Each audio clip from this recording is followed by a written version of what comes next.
Breaking today, Prince William doubles down. It's now a matter of when, not if, he strips Prince Harry and Meghan Markle of their royal titles. They branded it an urgent trip, but let's be real. When Prince Harry's plane landed in London, this wasn't some warm family reunion.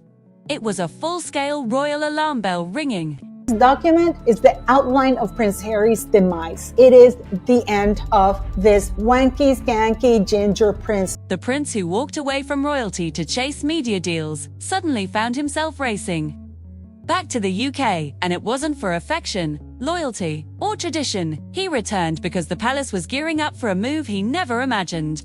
A move to wipe him out of the institution entirely. Yes, according to royal insiders, King Charles and Prince William still see Meghan as a bigger long-term threat to the monarchy than even Prince Andrew. The prestigious titles that once shielded Harry and Meghan, the Duke and Duchess of Sussex, are now dangling by a thread. And this time, the whispers aren't coming from tabloids. They're echoing through the palace corridors themselves. Inside Buckingham Palace, where every handshake hides strategy, William's modern monarchy overhaul has officially gone into high gear. V's isn't defense, it's a purge. And while King Charles looks the other way, William does not.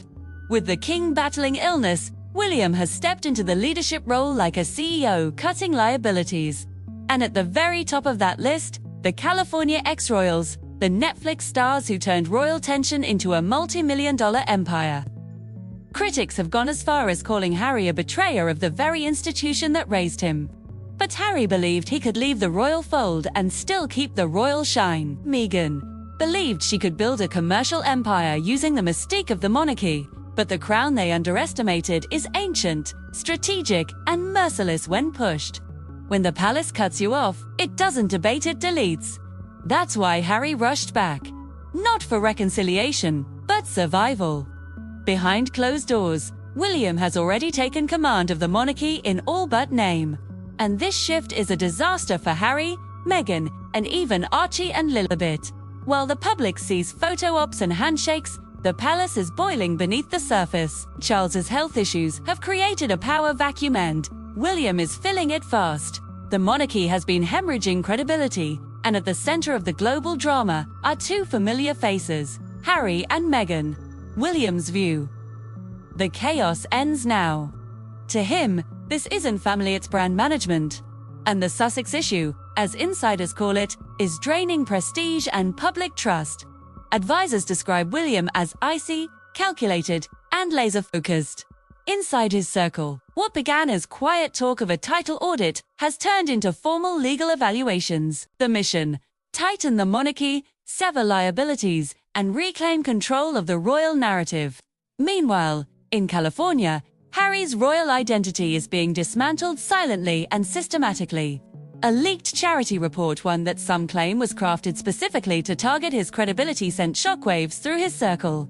Even more startling, the very first name under review wasn't Andrew, it was Harry. Officials packaged it as administrative review, but insiders say it was a strategic strike disguised as policy. Legal teams at Clarence House have pulled out century-old constitutional tools.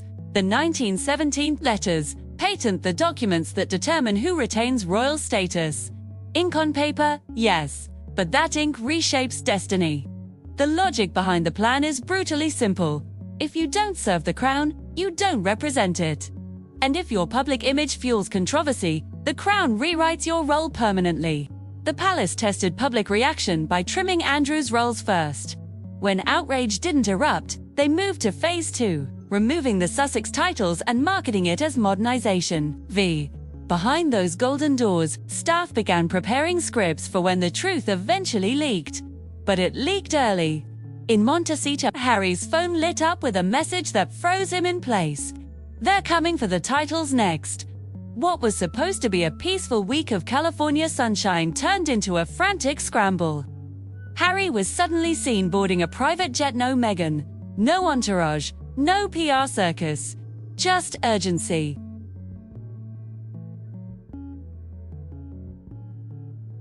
Harry wasn't coming home for family. He was coming home to fight for his name, his identity, his last link to the crown.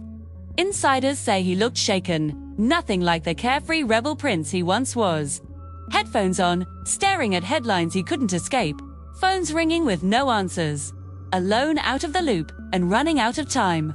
Harry discovered the truth at the exact same moment the public did, and the panic hit him instantly. His stomach dropped.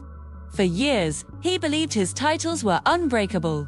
Suddenly, that certainty evaporated. Even Meghan, according to people close to her, didn't rush to his side. She reportedly told friends, this is his problem to solve. So Harry boarded that jet alone, cutting through storm clouds toward Heathrow, while a single fear echoed louder with every mile. They wouldn't actually erase me, would they? He expected the usual royal choreography when he landed: a driver, an itinerary, a quiet briefing. Instead, there was nothing. No official car, no familiar staff, just cold London air. And cold silence. The palace hadn't simply tightened ranks, it had shut him out. Harry requested an urgent private meeting with his father, a personal appeal. The response never came. Charles was resting. William was unavailable. Translation: he's completely on his own. Courtiers looked through him. Assistants diverted his calls.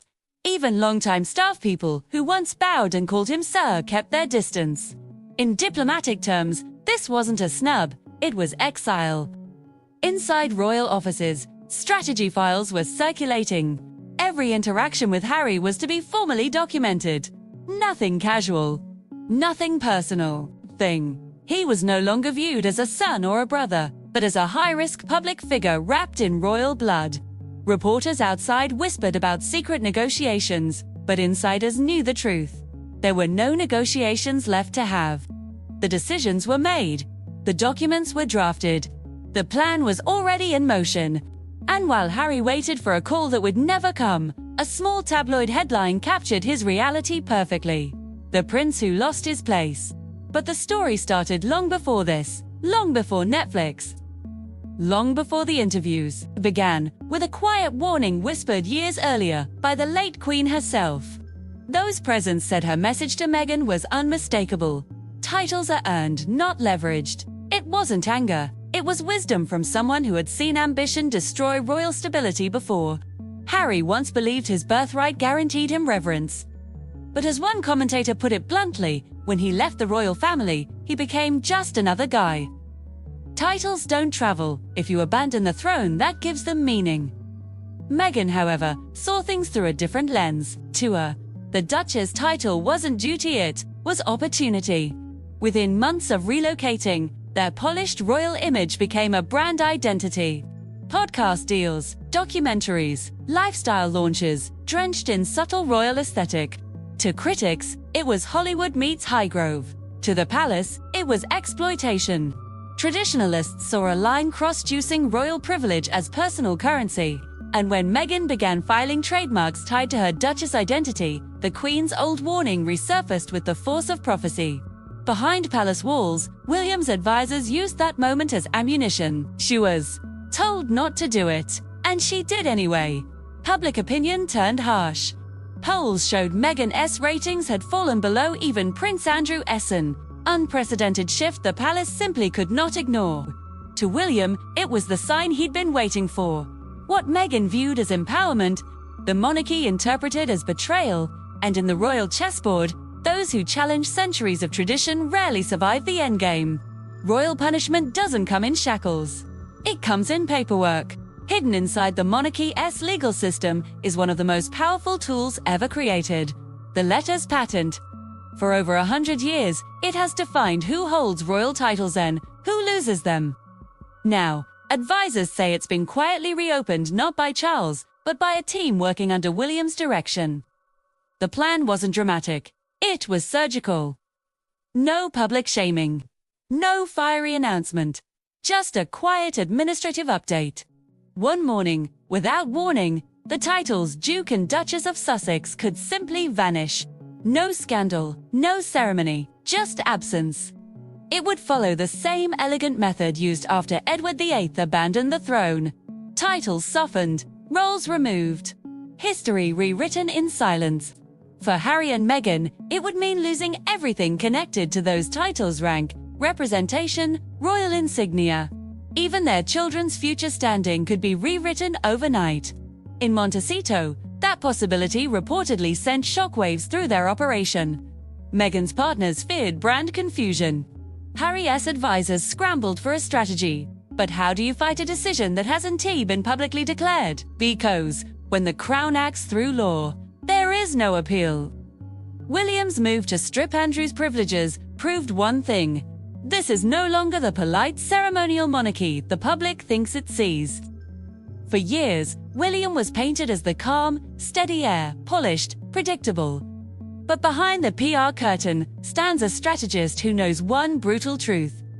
To protect the crown, you remove emotion from the equation. With Charles recovering and Harry spiraling, William has built a circle of constitutional experts, media fixers, image architects, and legal hawks. They treat the monarchy like a global brand and their mission is absolute: preserve the crown at any cost. To them, Harry and Meghan aren't villains, they're liabilities.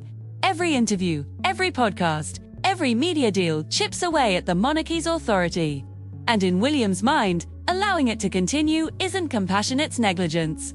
Those who know him say his leadership style is surgical.com/precise. He doesn't need to shame Harry in public. He just lets the paperwork do the execution by the time the documents are finalized.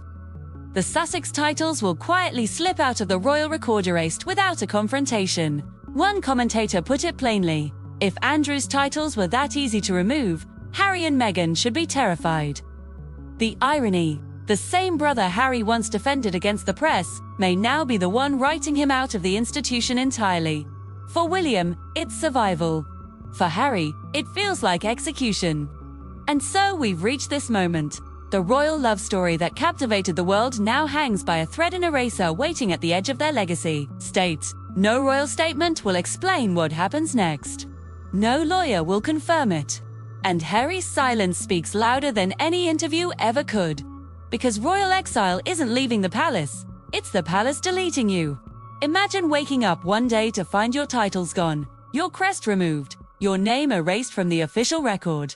That isn't exile. That's royal extinction. And whether you adore or despise them, Harry and Meghan are facing a brutal truth. When you trade the crown for freedom, the crown never lets you back in.